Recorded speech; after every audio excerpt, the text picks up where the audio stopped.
You are listening to the Freight Buyers Club, a home for those interested in international trade, shipping, procurement, logistics, and air freight. In fact, all things supply chain in the Americas, Asia, and beyond. This podcast is brought to you by your host, Mike King, and produced in partnership with Demerco Express Group, a global 3PL that specializes in managing logistics to, from, and within the Asia-Pacific region. This week on the Freight Buyers Club, a global trade storm is brewing and we're diving straight into the eye of it. First up, tariffs, container shipping and the brutal new rules reshaping US imports with two of the sharpest minds in global logistics. Cindy Allen, tariff enforcer turned compliance fixer, and Peter Sand, the container whisperer from Xeneta.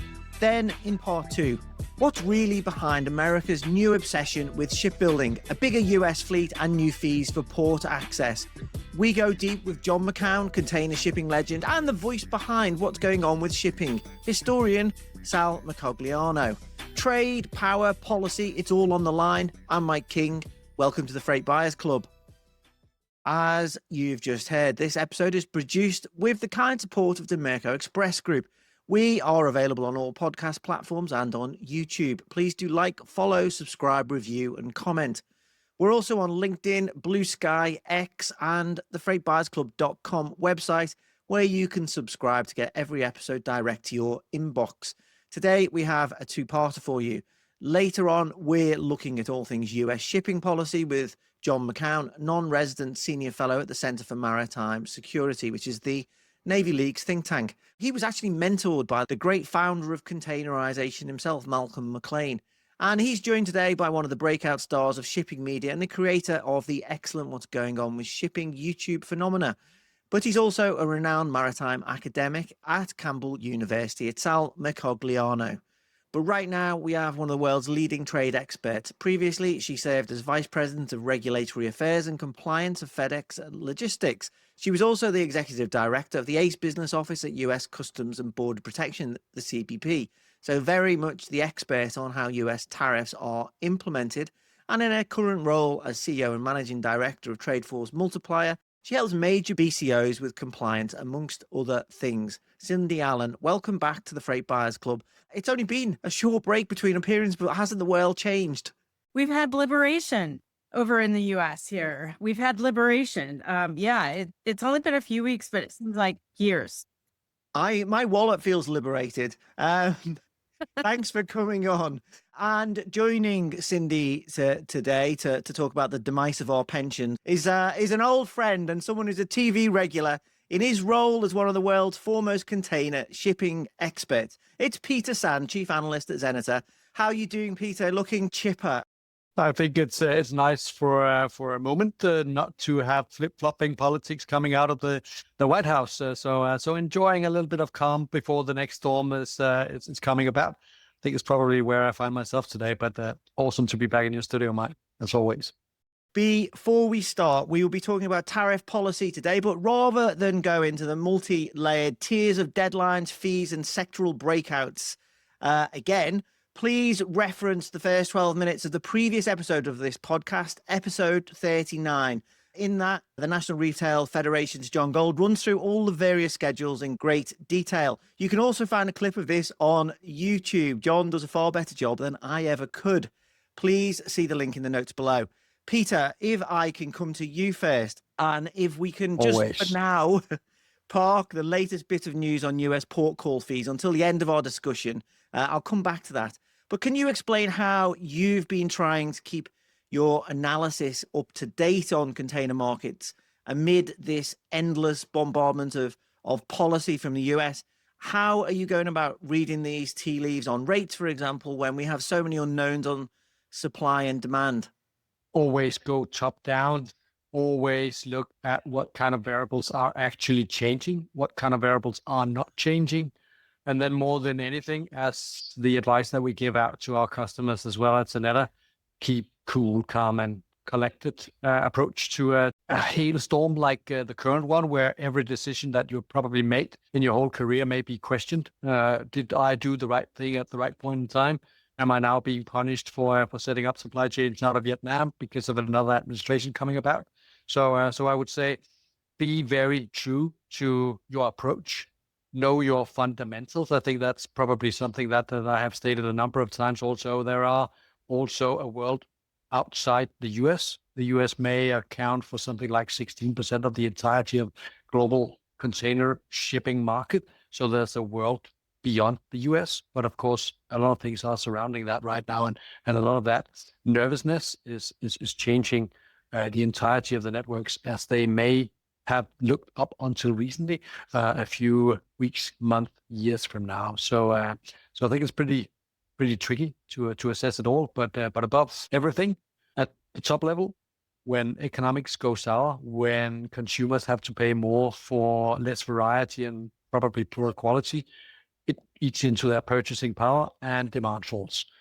We've seen some big economic downgrades from the IMF this week as well.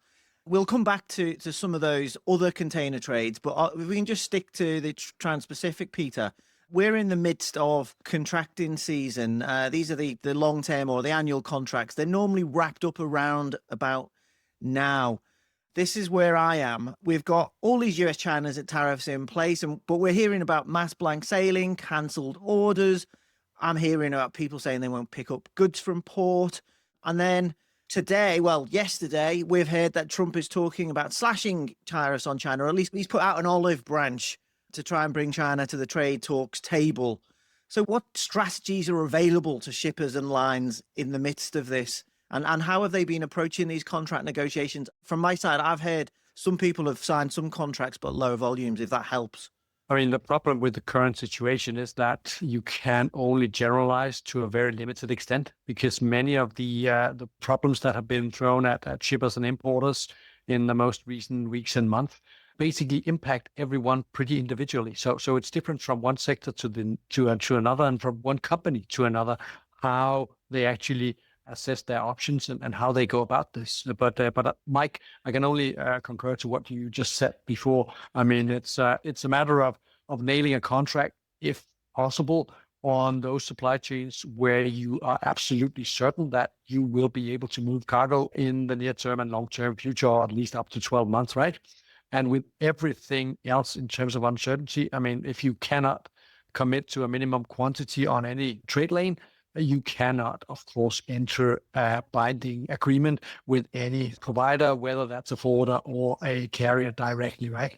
So it's really tricky to nail that. And then we have seen a lot of contract negotiations basically just coming to a halt because of the lack of clarity and uncertainty from what will I actually be shipping and from where will those goods come from in the most recent months and quarters. So we've really seen a lot and overly exposing themselves to the spot market, of course, and that's why we also see rates being sensitive to uncertainty like this.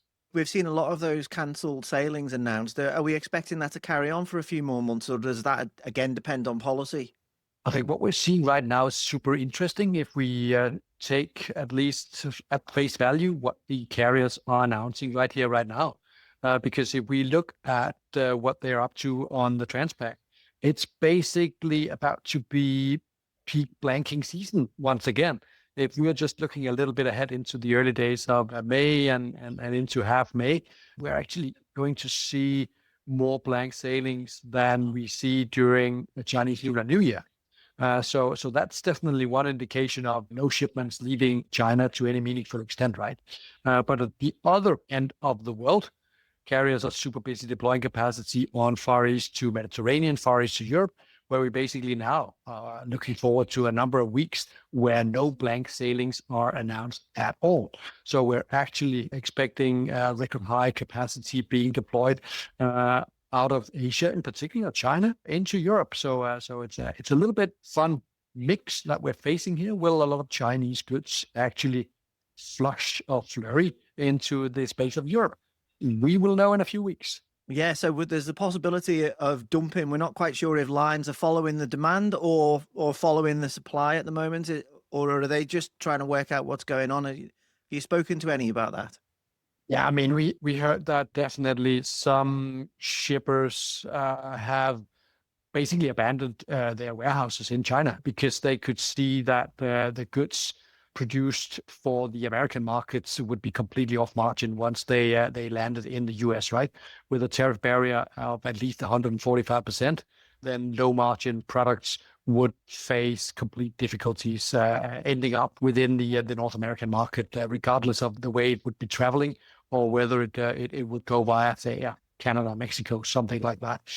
So we have definitely seen some troubling on that, but we have also seen more larger shippers that constantly need, of course, due to their setup with just-in-time supply chains, that they cannot just help all shipments out of China, even though tariff barriers would encourage them to do so from an economic perspective. They simply need to keep the wheels turning. And if their profit margins into the American market are large enough, obviously they will eat into those profits, and they will also seek still to pass on some of those higher prices to their customers. But in the end, they have no, at least short-term alternative to not shipping. So again, getting back to my point, this is very individual from one company to the next and from one sector to the next. Very much a mixed bag. Cindy, you did warn on your last appearance ahead of Liberation Day that people should keep calm and carry on. Expect chaos for a year, but then reassess. Is this more chaos than you were expecting, especially now we have this another potential change with a China trade deal now seemingly on the US most wanted list? As of today, could be different tomorrow. Yeah, we have an executive order session this afternoon at the White House, and no one knows what's going to be signed. So we could be surprised. Most of us, tune in and refresh the White House page for new executive orders every afternoon. But setting that aside, I think one of the things we knew is this administration is about chaos. It's one of their negotiating tactics. It is the way they operate. And so I was not surprised by the amount of chaos that was rolled out on Liberation Day. We had been hearing that trade deficits would be used as a basis for reciprocal calculations for duties, and that, came to pass. I think that, like the other actions, and it's only been a little over 2 months, a lot of the actions don't make sense when you look at it from the normal perspective. And we all know that this is not a normal environment. This is uncontrolled, unprecedented, all the unwords that you could think of. And this is really a chaotic time for businesses, not just the logistics providers, but the importers and exporters in the United States, and then globally, because this is a global market. People don't understand that when they're sitting in the United States, where I am, and thinking, oh, I want to buy American. They don't really understand it's a global economy. And the U.S. trying to pull out of a global economy is very problematic. And so I think that the chaos I've seen is not unexpected. I don't think that the American public understands the impacts yet. So I think that's still to come. I think that everyone in the importing and exporting industry has seen, like Peter said, shifting of the product flows. People are looking at, if the U.S. is not a viable market, where do we sell our goods? U.S. companies are looking and trying to understand what their future looks like with 145% tariffs, if they have a future, and what their options are. So it is pretty chaotic, but those of us in international trade, this was not unexpected. As Peter said there, people have abandoned warehouses in China. And we've heard on this podcast previously that some SME shippers in the US are talking about going out of business, or they're turning up at ports and they just simply can't. They don't have the cash flow to pay for the extra duty on their products. Some are getting sent back, some are getting abandoned. And this isn't just about imports from China, because obviously we have tariffs in place on other countries as well, most other countries, in fact, all of them.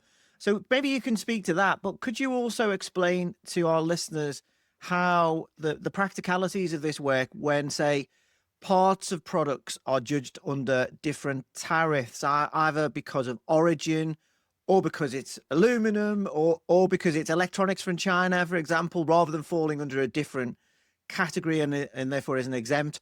There's a lot to keep on top of. Can you just give us a bit of a flavor of that?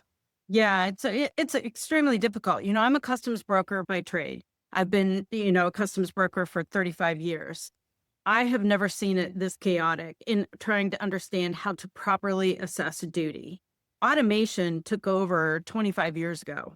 And most customs brokers, when I started, we had to know how to calculate duty. We were doing it manually in some cases, and automation has slowly taken over that role. So there's very few of us left who can actually manually calculate duty and deduct certain things and have it come out right. Unfortunately, one of the challenges we've seen at U.S. Customs and Border Protection is their ACE system that I had responsibility for is having a hard time calculating the duty that's stacked. And I know John Gold in your last podcast did a fantastic job of outlining each of the tariffs. But if we look at, I like to use a polyester dress from China.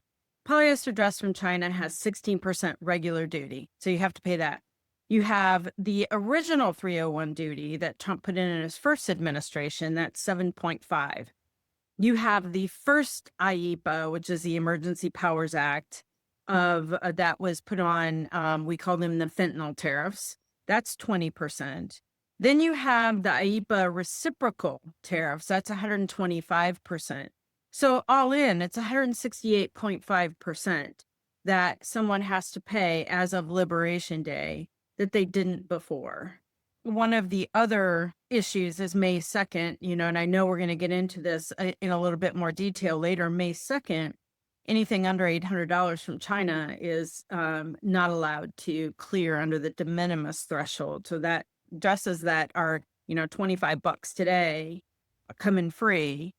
After May 3rd and on, they're going to have to pay 168.5% duty. And is that viable for U.S. businesses?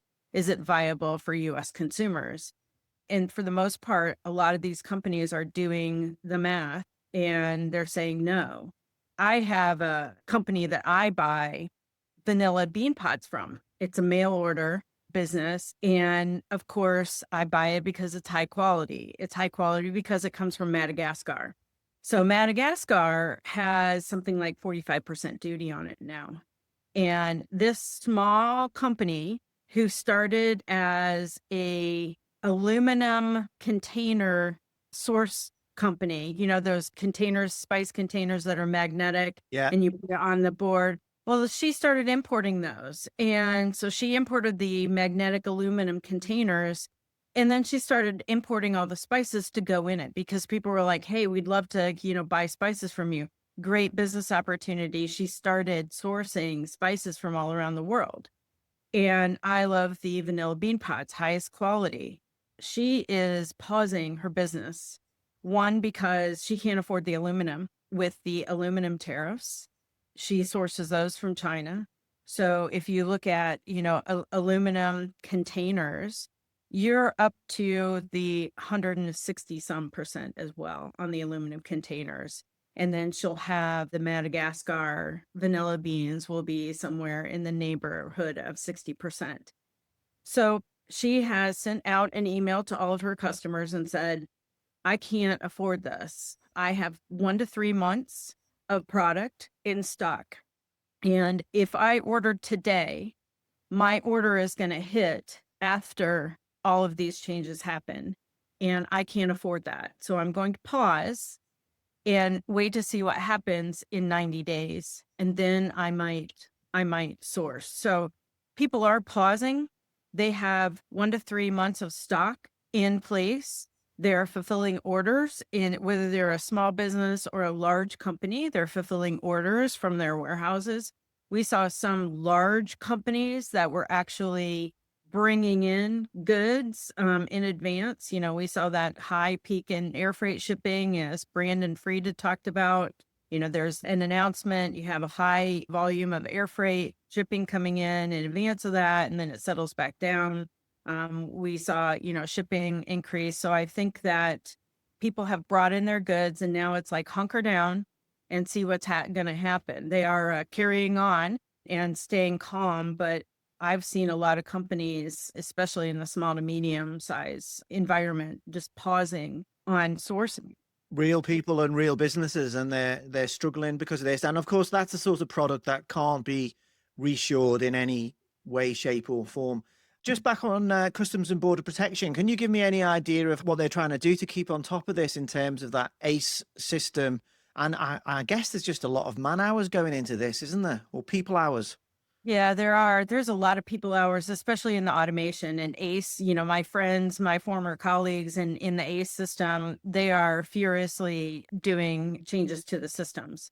And as we talked before, Mike, the normal process for development is you get the requirements, you do the coding, you do testing, you do integration testing, you do external testing, you do cert testing, and then you put it into production. That cycle usually takes weeks, if not months, depending on the type of changes that you're making. ACE has had to make these in a matter of days sometimes, and at the most a matter of weeks, and they are struggling to make these changes. As well, that stacking duty rate that I talked about for the polyester dress, ACE can't calculate more than 2 rates of duty at a time together.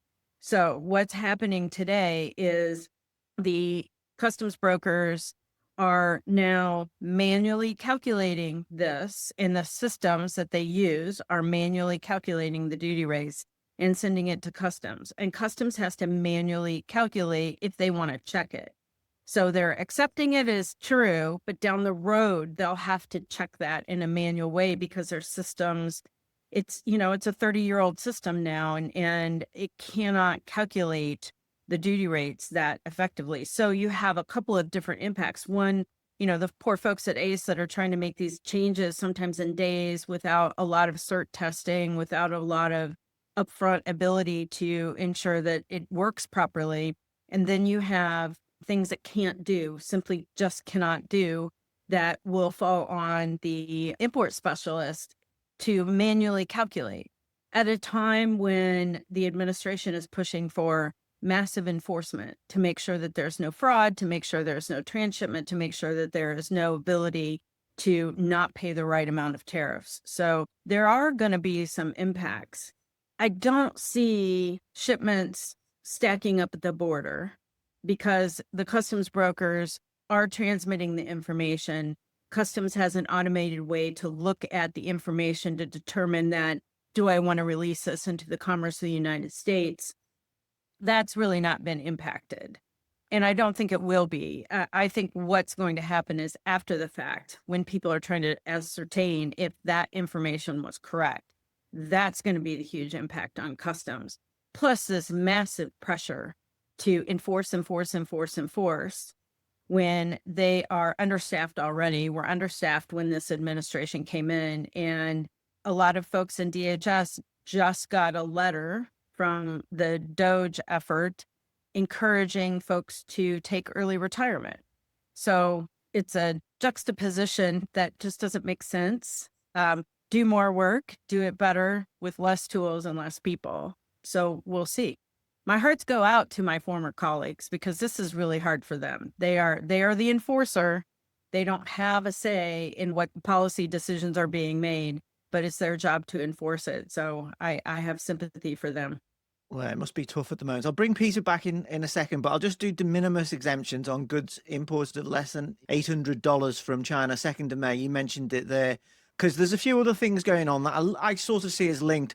FedEx and UPS have implemented surcharges for US-bound parcels already, but DHL Express has now halted business of consumer shipments for customs value of products over $800 due to all the extra documentation. It did say it would try to help customers understand and adapt to these changes from the 2nd of May. Now, we've also got Hong Kong Post has stopped handling US packages. Can you give us any insights into how all of this comes together and what sort of extra documentation all of this is involved, and what happens post 2nd of May in your view, just briefly? Yeah, so I like to use, for example, aluminum toy trucks from China. So you have an aluminum toy truck. Today it's valued at $50. It comes in on de minimis. Somebody orders it. It comes in on de minimis. It's just delivered. You have to have an invoice that says, this is a toy truck. It's made of aluminum, country of origin, China. It's valued at $50. Who's shipping it, and here's where it's going to. That's the information that you need for a de minimis shipment.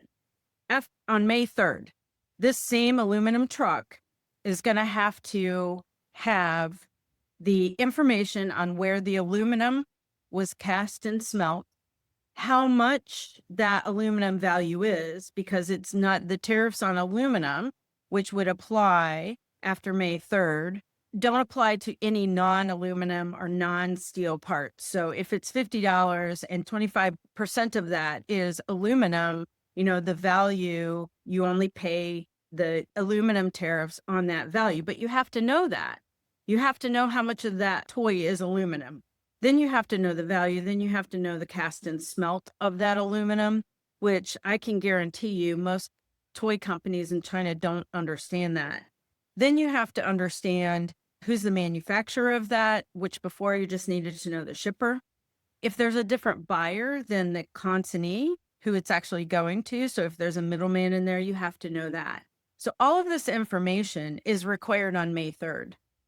And that is why we see some of these actions that are required, because the amount of information that is needed on May 3rd going forward is much more detailed on the product level than it was under the de minimis exemption. So that is some of the challenges that the FedExes, the DHLs, the UPSs. The Postal Service is something a little bit different. The Postal Service for de minimis went to a flat rate. It's a flat rate per package, or it is a flat rate based on the value. Most mail moves into the United States on commercial aircraft. There is no China Post Airline. There is no Australia Post Airline. It is contracted to commercial carriers. And the executive order said that on May 3rd, that the commercial carriers would have to collect the duty and pay it to the U.S. government. So we talked about the last time about the pause. There was this China de minimis is withdrawn. Then there was a pause on that until the systems could be put in place. Well, the system was really the ability to collect and pay duty in the Postal Service. So China Post likely does not have an ability to either collect the duty up front to pay the carrier, or the carriers have said, we are not collecting the duty. We'll pay it to customs because we have to, but we don't have the ability to pay the duty. So I don't know what the strategy for other countries are right now. Those commercial carriers are looking at that with each individual lane that they handle specifically for China and Hong Kong Post. But they have to be able to collect that duty somehow and pay it to U.S. Customs. So I think that Hong Kong, we're going to see a lot more of that. We're going to see carrier saying, I'm not in a position to collect duty unless the Postal Service can collect the duty. And we'll see if they are in that position. I don't know if China Post is in a position to be able to collect duty. This will be having a big impact on the air cargo market, which of course Zenith also covers, and I'm sure they'll be covering that as it breaks out and we see what happens next month. Peter, just on the container trades, are we looking outside the US? What are we seeing in terms of rate movements in other markets? You mentioned Asia, Europe, and Asia into the Med. Are we seeing a bit more focus on loading out of Southeast Asia, or are you expecting that to be one of the opportunities that people are looking at, if they're either in the US or wherever they're trying to feed? It's definitely one of the many options that shippers have assessed. That's something that they must do in terms of front loading since the pause started, right? The 46% that was announced on Vietnamese exports into the US is currently at 10%. So that opportunity have been grabbed. We have seen more volumes move out of Vietnam, and we can also see that the short market container shipping freight rates that we have available on our platform, right? We had a discount out of Vietnam compared to Shanghai at $150-ish going into to April. Right now, we have Vietnamese exports higher than Shanghai exports, right? So it clearly tells a story that demand is not very strong out of China. It's very strong out of other Southeast Asian nations, including Vietnam. And so it should be, right? Because this makes economic sense, and it kicks the can just a little bit down the road and allow for shippers to consider many of their other options that they have also suggested in conversations that we had with them, right? And it includes everything from renegotiating contracts, of course, exploring new trade routes, making sure that they can get as much good moves right now under the given set of, say, at least temporary certainty, and then leave whatever comes next to it to that kind of uncertainty. So I think that kind of short-term movements have been seen in our platform in particular, but also, as alluded to before, interesting times for freight going in the other direction, right? So into North Europe and Mediterranean. And I guess we'll see as these deadlines get closer, we'll be seeing spikes for air cargo as well as people try and get last-minute shipments in ahead of these different deadlines. Yeah, as you rightly pointed out before, Mike, it's also an area of expertise of ours at Soneta, so we cover that really, really narrowly. But it's also a massive change to the market. The de minimis rules will no longer be in place from 2nd of May, right? It's an enormous lift of the entire Transpac air freight market for a number of years now. So the fact that it may just cease to exist, if you put it a little bit bluntly, right? If you have to pay like $25 or $50, something like that on every shipment, you have to go somewhere else. So it's not only a matter of not having the systems to collect such duties, but certainly also does it make sense for those e-commerce buyers to dive into the market in the first place, right? It may not make sense at all. I guess we had some good news on the container shipping side, Peter. I'll just throw in for listeners that this is all happening as the alliance structure, all of these new alliances, it's all being restructured. So these networks were all in the middle of playing out at the start of this year, as we then had this grenade thrown in, or there's multiple grenades thrown into that. So it's been very difficult for the container lines. But they did have, well, I'm saying it's good news, but we'll hear what Peter says. This is something I'm going to be talking to in a bit more depth with John McCown and Salma Cogliano in a moment. And this is the new port fees on China built and operated ships calling it US ports. It was announced on the 17th of April, and it's due to be introduced in October, what this structure will be. And as I say, I'll explain it in a bit more detail in a moment. But Soneta instantly, more or less, put out a paper saying that this new set of rules was softer than anticipated and would help reduce the risk of severe congestion and upward pressure on rates. So, am I right? Good news for shippers, freight buyers?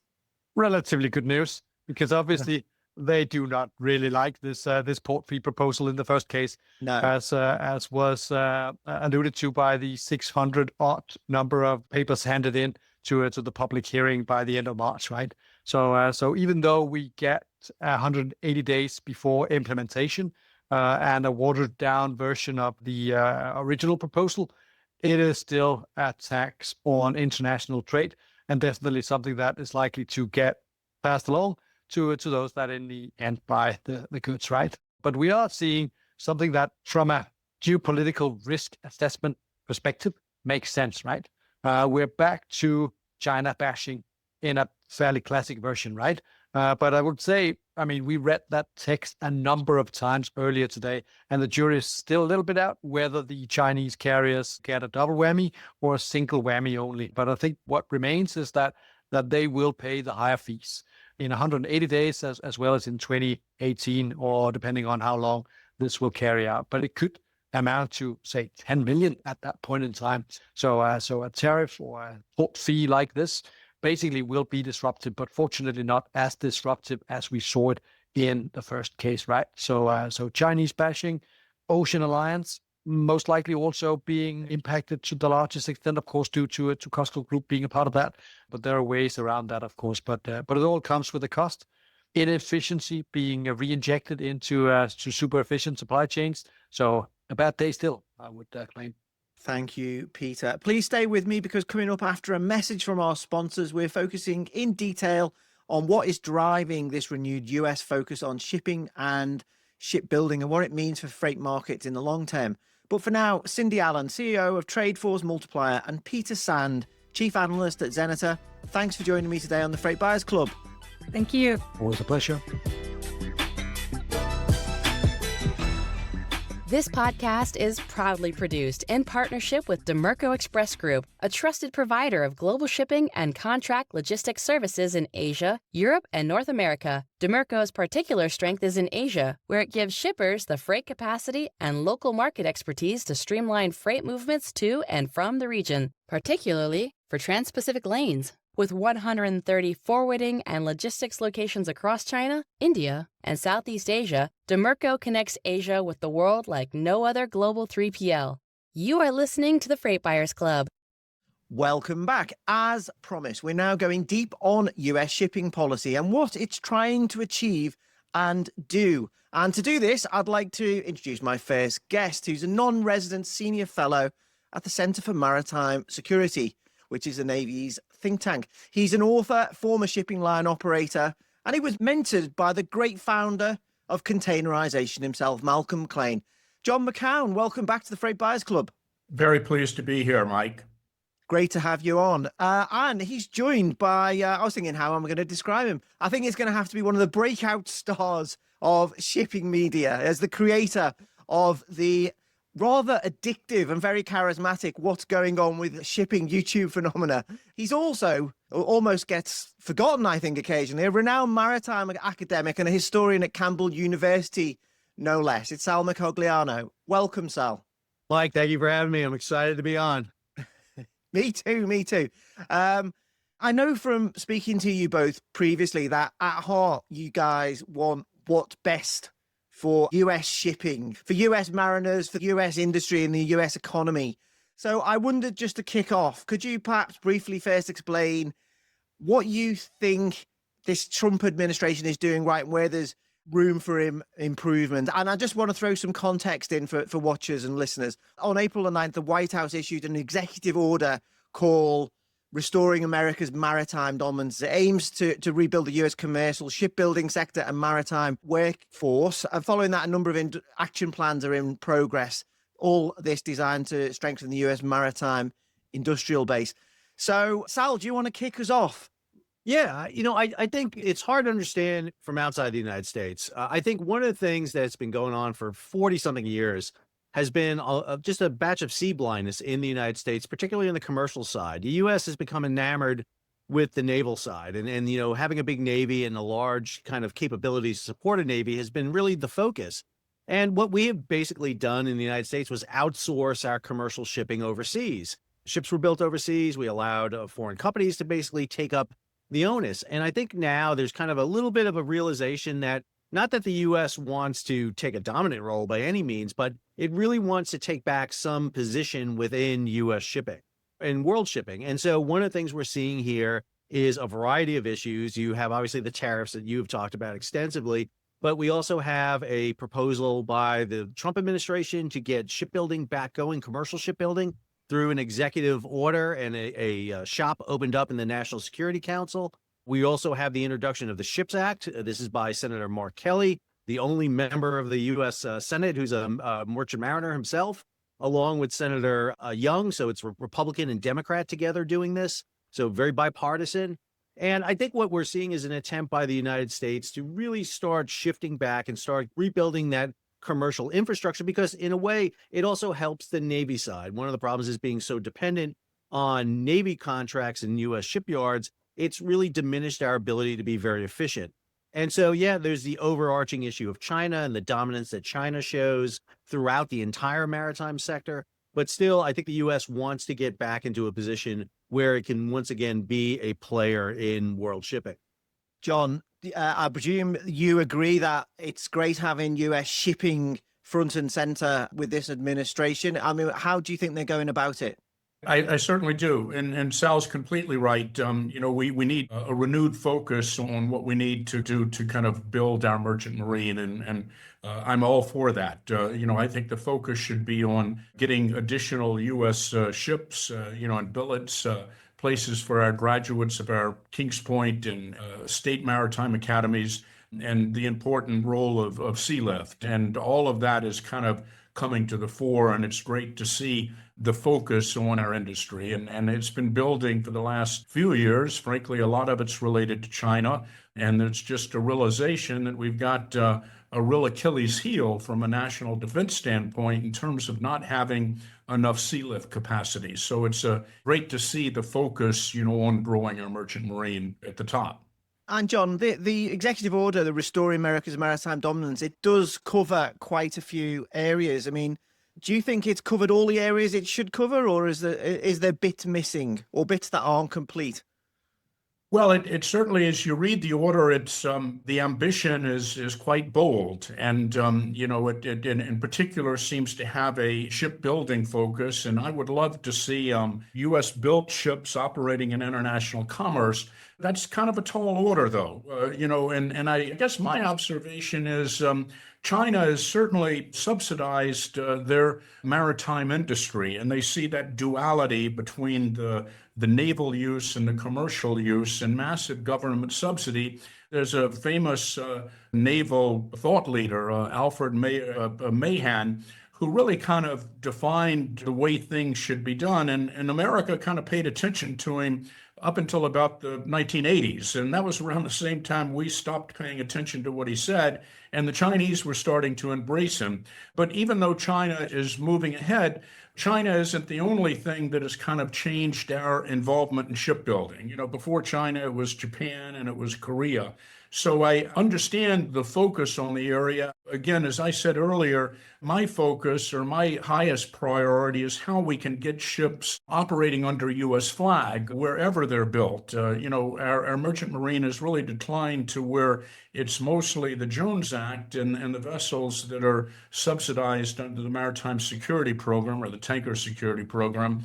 And I think programs like that are great, but I think there's more that we can do to have really a consistent and durable source of funding so that we have more U.S. flag vessels, again, wherever they're built, operating internationally. That's what I think the focus should be. I'll come back to that US flag fleet because it is quite important to where this is all going, and so is the Jones Act, in fact. But just on one of those points, and Sal, feel free to come in here.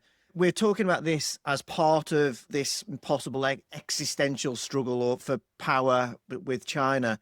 One element of the executive order talks about getting allies to invest in maritime prosperity zones and helping rebuild US shipbuilding capacity. I mean, really, certainly in container shipping, we're talking about Japan and Korea. Do you think the rest of the diplomacy from this administration is really helpful in terms of getting allies on board to help with things like shipbuilding? Or getting a bit political here. Well, I think, it's hard not to. No. I mean, it's obvious you're dealing with the Trump administration, and that's a polarizing administration. There's no doubt about it. And when you look at what has happened, not just in the Trump administration, but even prior administrations, Biden administration before it, you can see that there's a lot of polarity when it comes to U.S. politics. You can argue Trump all day long, and believe me, I could do it with the best of people. But one of the things he's trying to do is really bring attention to shipping in a way that it hasn't been in the United States. I can argue, whether or not it's politically right to do it, but there is no denying the fact that he has gotten attention to shipping in a way no one has done it. And I think that's part of the appeal here. Bringing in Japan, Korea, and potentially some of the European yards too. Let's talk about the fins and icebreakers. Let's talk about the Dutch and dredging, for example. I think, there's more openness here to bring in outside help than anything else. I think, we've seen that with Hanway buying into the Philly shipyard. We see it with Hyundai going into HII. We already had Austal from Australia down in Mobile, Fincantieri up in Wisconsin. So I do think that there is an element here to really embrace and bring in that kind of technology. And again, I'm seeing more arguments toward reform of laws that have been on the books for a long time than in the past. And so, you can argue with how he does it and then the mechanism he does. He's not the subtlest person in the world. And maybe that's an issue. But behind the scenes, it's hard to argue that it's not being done. I mean, we're seeing a lot of action take place. You had the president of CMA CGM in the White House. I mean, Rudolph Sade is standing right there. He got to get his press conference with the president of the United States. And he's sitting there going, I'm going to invest $20 billion out of $50 billion I made last year. I'm going to reflag 20 vessels from CMA CGM into APL, his U.S. subsidiary. And he's doing that. I mean, that process is ongoing. But then President Macron did sort of almost reference that particular deal as saying something that could be withdrawn. It could be, but again, the question is, does Macron have the oversight over Sade, or Sade an entity onto his own? And I was joking at the time during the ILA strike that Sade was always looking for that press conference, and he got his press He op certainly got it, yeah. Yeah, he certainly did. I mean, there is that foreign element. I mean, there's a realization. Let's be clear. We're not going back to the pre-World War II days where the U.S. had its fleet, the Germans, everyone had, they were national fleets. Those are gone. And what's very clear now is it's got to be more international, but there has to be an element here where the U.S. wants to have at least part of it back here in the United States. And I think that's what Trump is aiming for. Okay, thanks, Sal. Yeah, we'll come back to the fleet in a minute, as I said. Just the big news for freight buyers, ocean container shipping freight buyers, is our core audience. And we've just had some big news on this. It's the proposal to fine ships built in China every time they call at a US port. I was down at TPM 25 in Long Beach. It's a massive, massive issue. People are really worried about it, what it means for US shippers and for the container shipping industry. And part of the reason for that is a large chunk of the global container fleet is actually Chinese built. So this is just for a bit of background. This links to a Section 301 investigation into China's targeting of the maritime logistics and shipbuilding sectors. And down at TPM, the likes of Soren Toft, the World Shipping Council, were saying this is going to cost the industry $20 billion, right? It wasn't very clear exactly how that was broken down, but that was the ballpark figure. Now, we've now had a US Trade Representative revision of this plan, which, as far as I can tell, this is my best guess. Sal, you might have looked at this in more detail, or you, John. You can break it down into three elements. Starting October, Chinese-built vessels will be charged based on their net tonnage when they enter US ports at $18 per net vessel tonnage, or $120 per container, whatever's highest. And then this rises to $33 per net tonnage of the vessel, or $250 per container discharged. And then also from October, second part of this is Chinese carriers themselves must pay an additional $50 per net tonnage, regardless of where their vessels were built. And then this increases through to April 2028 to $140. And then the third part of this is box ships under 4,000 TEU, or ships doing voyages of less than 2,000 nautical miles will be exempt. So, Sal, was that more or less right? And is this version softer than the original? Because certainly a few Chinese carriers are saying maybe not. They're not very happy. So, I did a video on this where I kind of took the USTR to task. I think they desperately need somebody on their staff who understands shipping a little bit better. Are you putting your name forward there, or John's? No. It's all right. I'm good. But, the initial, I was with you. Soren Toft gave that talk at TPM. It's like, it's the end of the world. This is going to be horrible, because the initial, it looked like we were talking about several $1 million every time a ship touched a U.S. port. The USTR had 2 days of hearings, which we didn't get to see for some reason, because I guess we don't have the technology to broadcast this, at the time. So all we got was transcripts eventually of it. But what became very clear was, listen, there was a lot of opposition. They heard a lot of opposition. And what was interesting to me is the USTR incorporated that opposition. They sat there and said, we're going to alter it. Here's our alteration. The problem is, I don't think they figured everything out, because while you get that tonnage fee on net tonnage, whatever they mean by net tonnage, because again, net tonnage is not a clear answer to me what they mean by net tonnage, but there doesn't seem to be a maximum cap on this, which means that if you have ships of a certain tonnage, you're talking about fines well above $1 to $1.5 million. So I think we're waiting for another revision to come out here about it. I do think there's going to be a fee charged to Chinese-built ships and Chinese-operated ships. It's very clear that's going to happen. However, behind the scenes, what you know as well as I do is that through their vessel share agreements, a lot of these shipping firms are going to do a lot to mitigate those costs. If I'm Costco and I have service coming to the United States, I'm going to try to get my cargo on Evergreen and CMA CGM ships that are not Chinese-owned, or at least not mainland Chinese-owned. And more importantly, we're going to try to route our non-Chinese-built ships into this trade in the service. I think it was really important that they noted that the fees aren't cumulative. You're not going to get it every time you come to a port. Toft was talking about the idea that we're going to cut port visits. So that would hurt the smaller secondary ports, right? That was the problem. Right. It was a big fear for the smaller ports. We've got the revision now on the size of vessels under 4,000 TEUs, under so many deadweight tonnage, the short voyage provision in there. So I think we're going to go another round here. Remember, They had to come out with a recommendation on April 17th because that was a year after they started it. They had to come out with a recommendation. But that does not mean that this recommendation is the final recommendation, I would argue. And I think what we'll see is a revision to it. But I envision we will see port fees on Chinese-owned and Chinese-built ships. John, you submitted detailed feedback to the US Trade Representative. A couple of key points that you made. Fees should be clearly defined so the industry can prepare, and that the money raised should be ring-fenced to support US maritime development. Have you hit those two aims there, and are you happy with this revised version? Well, the recent revised proposal is a significant improvement. That being said, it was a very low bar. I mean, almost anything that came out would be an improvement. I did submit a 14-page recommendation, and whether, a lot of people had some of the same points, they took away some of the worst things. One of the worst things that I pointed out was that this fee would apply to empty ships that are coming in to load U.S. exports. So that's been exempted. They don't have the stacking of multiple fees and the per port thing. That being said, it looks like the fees are a little bit worse for the Chinese carriers, and it's really ships wherever they build. The use of net tonnage is kind of particularly puzzling in container shipping because net tonnage is a measure of the interior space of a vessel. Half the containers on the typical container ship are on the deck. So that's not even included in net tonnage. My speculation is they didn't want to call it per TEU because that made it automatically transparent and what the carrier would pass on. Make no mistake about it, the carriers will be passing on all of these costs. And the fact that it's kind of not as clear what the cost is, that lends itself to more than all of the costs being passed along. The simple math that I've done, even though in the case of the 9 Chinese carriers that it's the higher of, it will always be the net tonnage because the figures that I'm familiar with show that net tonnage will always be more than that per container amount.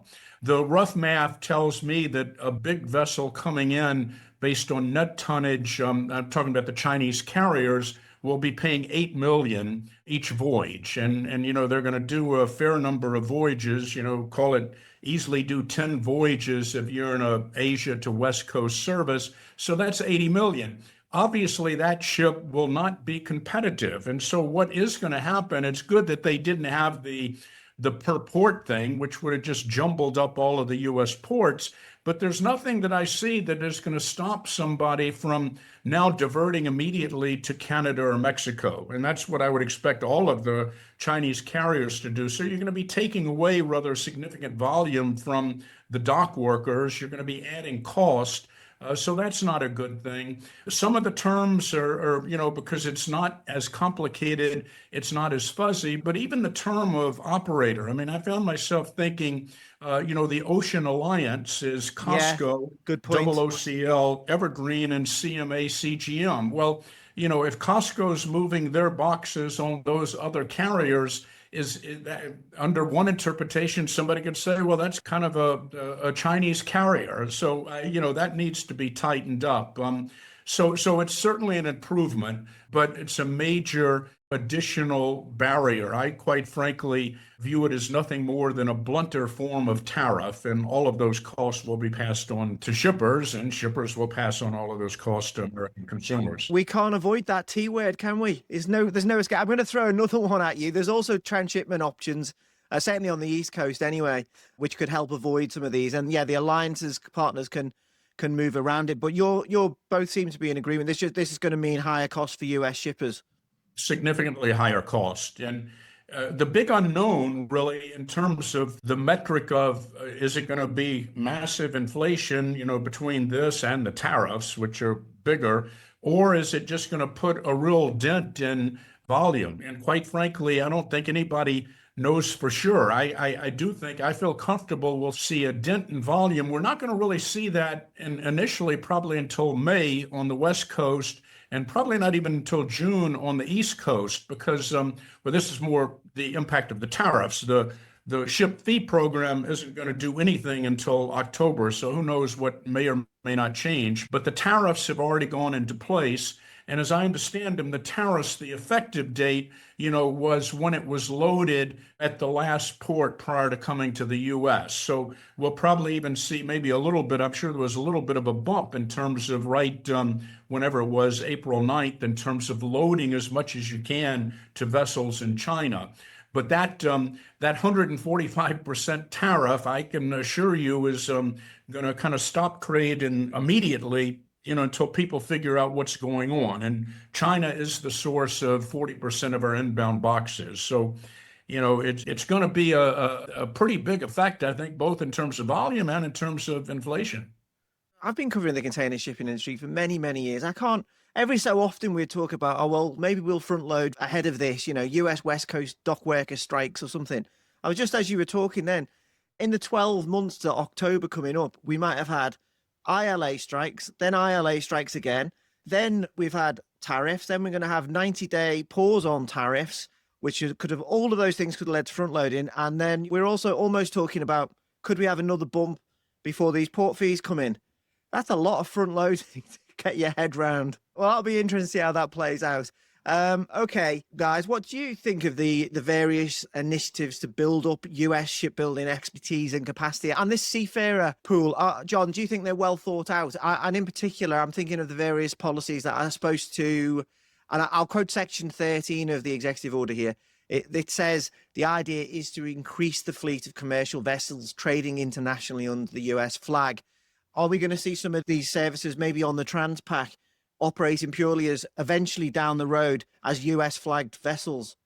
Well, I think that, again, I think the focus should be on U.S. flag. Ideally, we'd like to see some building, but you're not, in terms of saying that we're going to build a lot of ships in the U.S. that will trade internationally. That's, again, before China was a factor, Korea, and before that, Japan had kind of taken over shipbuilding, because our comparative advantages, building a ship is labor cost and steel, and neither of those are our comparative advantage.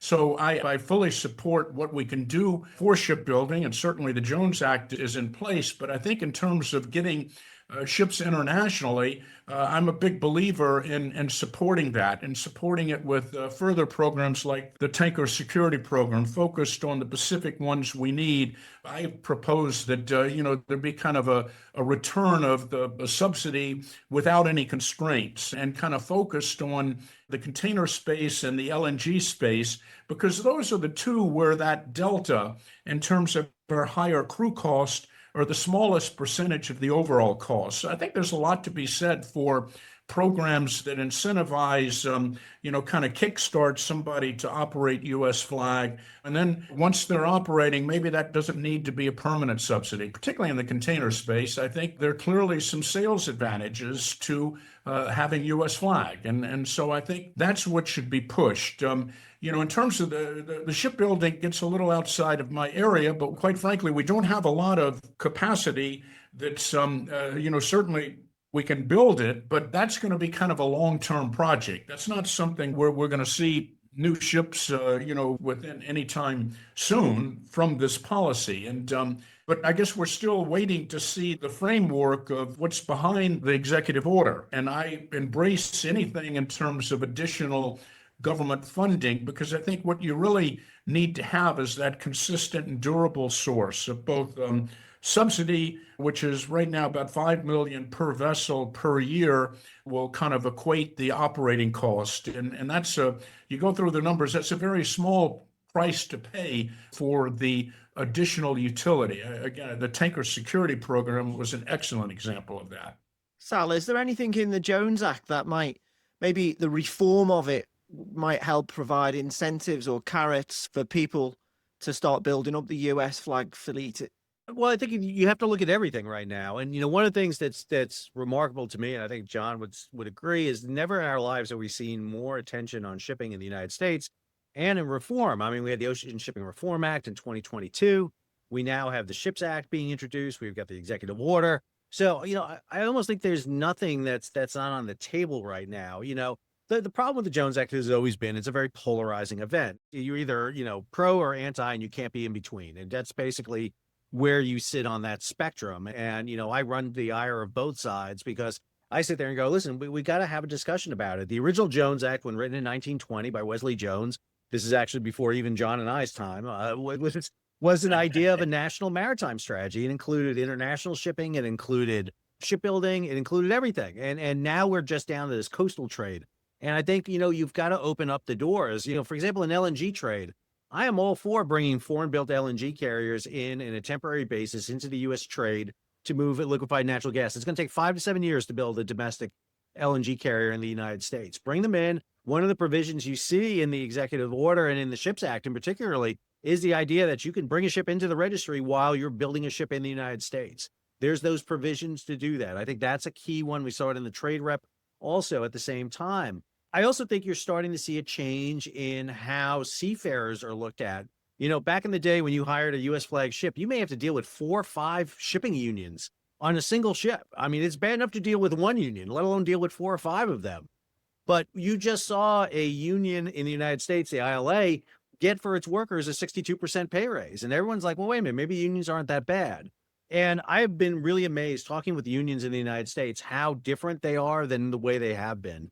I think you're actually going to see more of a concurrent kind of working together relationship, which could improve for American seafarers. One of the things that they're proposing is, hey, if you work in international shipping on a U.S. ship, don't pay federal income tax. You're working internationally. That will all of a sudden raise the rates for you. There are things that are being done that's I would say everything is open right now. I think the Jones Act is open. There's obviously sacrosanct in some areas, but I think if you can come in with reasonable ideas, that's key. One of the big things I always talk about is this idea: repeal the Jones Act and you fix all the problems. That's not going to happen. That's not the solution. You need to come up with substantial reforms to fix it. And so what we really need is reform. We need reform of it. We need a national maritime strategy. What you're seeing right now out of the U.S., and which is confusing to everybody outside the United States, including some of us in the United States, is you see all the pieces of a maritime strategy, but they haven't really congealed together into one coherent strategy. We got all the different pieces, but what we're waiting for is for someone within the administration or somebody to really take the handle of this, take the reins of this wild horse show and get it a little bit under control. Yeah, just I didn't clarify that for listeners. The Jones Act requires ships moving goods between U.S. ports to be U.S. built, U.S. owned, and U.S. operated, and it's polarizing because some people say it's a bit of a closed shop and it makes shipping too expensive and it doesn't create any incentives for getting him back involved in international operations. Just on a point that you made there, Sal, you mentioned the ILA union deal. I was talking to someone who was very senior in US shipping not so long ago. I won't give it away, but he was making the point that without why would you go into shipping? If you're a US citizen, why would you go in shipping? Could you get more as a union dock worker than you would if you were captaining an LNG tanker almost, let alone a small feeder ship. So is there incentives to get US mariners back on the high seas? I think we need to do a better job of that. I mean, your ILA dock worker doesn't need a college degree. I mean, it's a union job. It's a good paying union job. And, it's one of those kind of very blue collar jobs that pay extremely, extremely well. Whereas shipping, again, those multiple unions have been competing against each other. So we haven't seen really the wages for US mariners increase as much as some would like. We do a terrible job in talking about what this industry even is to people. And, one of the things I do is really kind of unravel it, kind of talk about it. But there's people out there who are actively sailing to talk about this. I think for the first time talking to shipping unions, they have to go out and recruit people, something that a lot of unions have never done in the past. So they have to change their mindset in how they go get people. In the United States, we've got the U.S. Merchant Marine Academy, the Federal Academy. We've got 6 state maritime academies. We're producing plenty of officers and personnel to crew the vessels.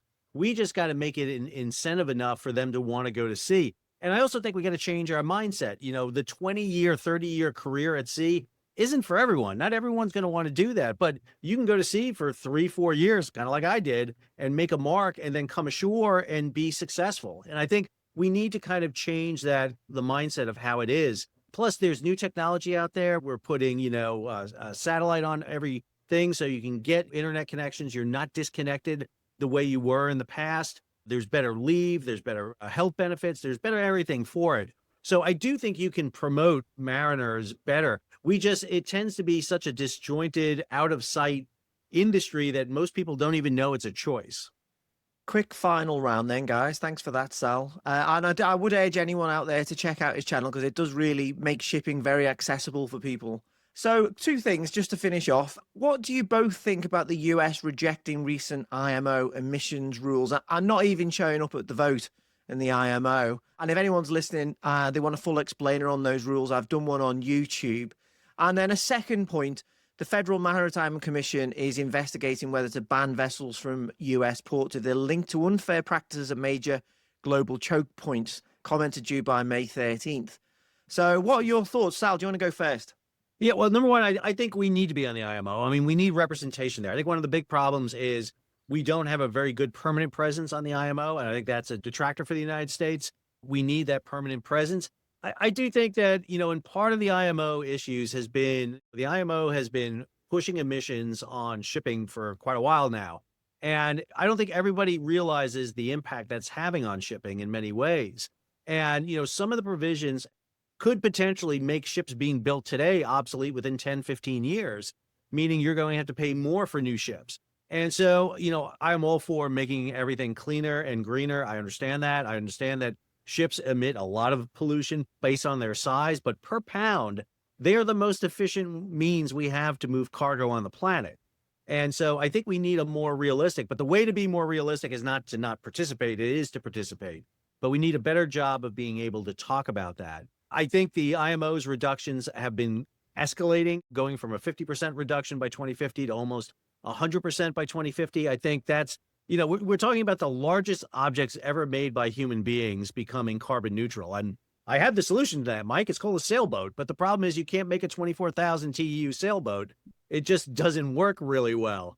And then, you know, I'll let John talk about the Federal Maritime Commission, because I think the Federal Maritime Commission is playing a bigger role in the United States than ever before. I think you really see them stepping up in a way. And this new hearing on choke points is a really interesting one. Yeah, so for anyone listening, Federal Maritime Commission, its powers were massively expanded under the Biden administration. This is the Ocean Shipping Reform Act that Sal mentioned earlier. John, your thoughts on the FMC's role? I was actually wondering if it might have some of its powers stripped as part of DOGE, but that doesn't seem to be the case. Yeah, well, first on the IMO, I agree totally with Sal. I think we need to be at the table.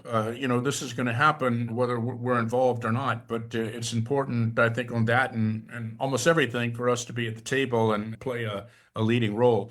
On the FMC investigation, I think it's worth, I mean, we're keenly aware of the impact the Red Sea had on container shipping rates. And we're doing perhaps more could have been done to stop that. I'm just not sure where it, you know, and I think some of the places they've mentioned, we're well aware that those are choke points. I'm not sure if by defining that this is a problem, I'm a little puzzled in terms of what the end point is. And I guess an overriding concern I have, and this is with the tariffs and the USTR, and I guess even with this, there are a lot of things we're doing that seem to have a, you know, in the end, just kind of a anti-trade view. You know, there's almost kind of a view that the trade isn't good. And I certainly disagree with that. I think that the U.S. has benefited immensely by trade. The world has benefited by trade. But I will be following with interest what the FMC does. I would hope that the Panama Canal, for instance, I've been puzzled by the action of the U.S. government related to that. And that clearly is a choke point. I mean, I guess somebody could say, well, somebody could do something within the Panama Canal. But does that translate into we're telling Panama they have to give us the canal? I don't know. So it's very unclear, puzzling. isn't it? I'll just throw something out there. I mean, there was major global choke point when there was docking issues, the strikes on the US West Coast. Well, it wasn't even strikes, it was a slowdown. I mean, would that be, could you invest a self-investigation? I mean, maybe there's going to be all sorts of congestion issues at European ports because so much capacity is being diverted to Europe and not to the US as a result of tariffs. I mean, that's going to be a choke point. Well, not only that, but if you go back to COVID, you know, the biggest choke point, in my view, that really was kind of a key catalyst for what happened was the 110 ships off the coast of Southern California. And however that happened, that spread throughout the world. And if you look at the rates, ironically, the rates that I think that are most important, the CTS, Container Trade Statistics, Asia to Europe went up twice as much as Asia to North America. So it's kind of, you almost kind of say, wow, America got a cold and Europe got pneumonia. I mean, people are really unhappy with detention and demurrage fees during that COVID period as well. Sal, sorry, you come on in. No, I just want to add, the choke point one is really interesting again, because I was just sitting in a meeting where I'm listening to a government official tell me that, we didn't experience a real big inflation hit because of the diversion around the Red Sea. And I'm like, well, wait a minute. What do you mean? It's like rates are up and we're having a definite impact. It's like, it may not be in your face like you think it is, but it's having an impact. And, I go to this idea of the FMC report on choke points and Trump on tariffs. And even in the Panama example, if you listen to how Trump is talking about Panama now you listen to Secretary Rubio and everything, it's U.S. and Panama together trying to fight against Chinese influence. And it's interesting how he changes that song. It goes, it's Panama and China versus the U.S. Now it's the U.S. and Panama versus China. And I think that's part of his thing. It's like not going to the IMO. If the U.S. went to the IMO and debated about climate change, that's no story. But when the U.S. doesn't go to the IMO, that's a story. And then all of a sudden, now you can go. And I don't agree with this strategy at all, but this seems to be what's happening. And maybe with the FMC raising this issue with choke points is a really interesting one, because, as you well know, Mike, we've seen this repeatedly, as John just said, from Ever Given in the Suez to the diversion around the Houthis to a potential South China Sea issue, what we're seeing in the Baltic and the Black Sea, the Panama Canal with the low water levels. I mean, it's just really cognizant of the impact that choke points are having. And so maybe this is an effort to level that kind of attention on these issues and really make people more aware. I mean, we had a very visible example of that with the Dali taking out the Francis Scott Key Bridge in Baltimore and shutting down 2 to 3% of U.S. import exports in a U.S. port, which isn't a major U.S. port. It's like a second tier port, Baltimore. Sorry, Baltimore. But it's not one of the big ones. But again, I think that's where we're at right now, is in seeing how this plays out. Yeah, I mean, that's interesting. Baltimore and the Ever Given being very good examples of where shipping actually caused the choke point, whereas all the rest were pretty much caused by factors beyond the control of shipping. Anyway, thanks so much today, guys. John McCown, non-resident senior fellow at the Centre for Maritime Security, and Sam Mercogliano, host and creator of What's Going On with Shipping. Thanks for joining me today on the Freight Buyers Club. Thank you. Thank you. Really enjoyed. We hope you enjoyed this episode of the Freight Buyers Club, produced in partnership with the Demerco Express Group. Please subscribe and follow on your platform of choice, or sign up for delivery to your inbox at thefreightbuyersclub.com. This podcast wouldn't have been possible without the fantastic editing of Karen Ball and Tom Matthews. And finally, thank you all for listening. The next episode will be with you soon.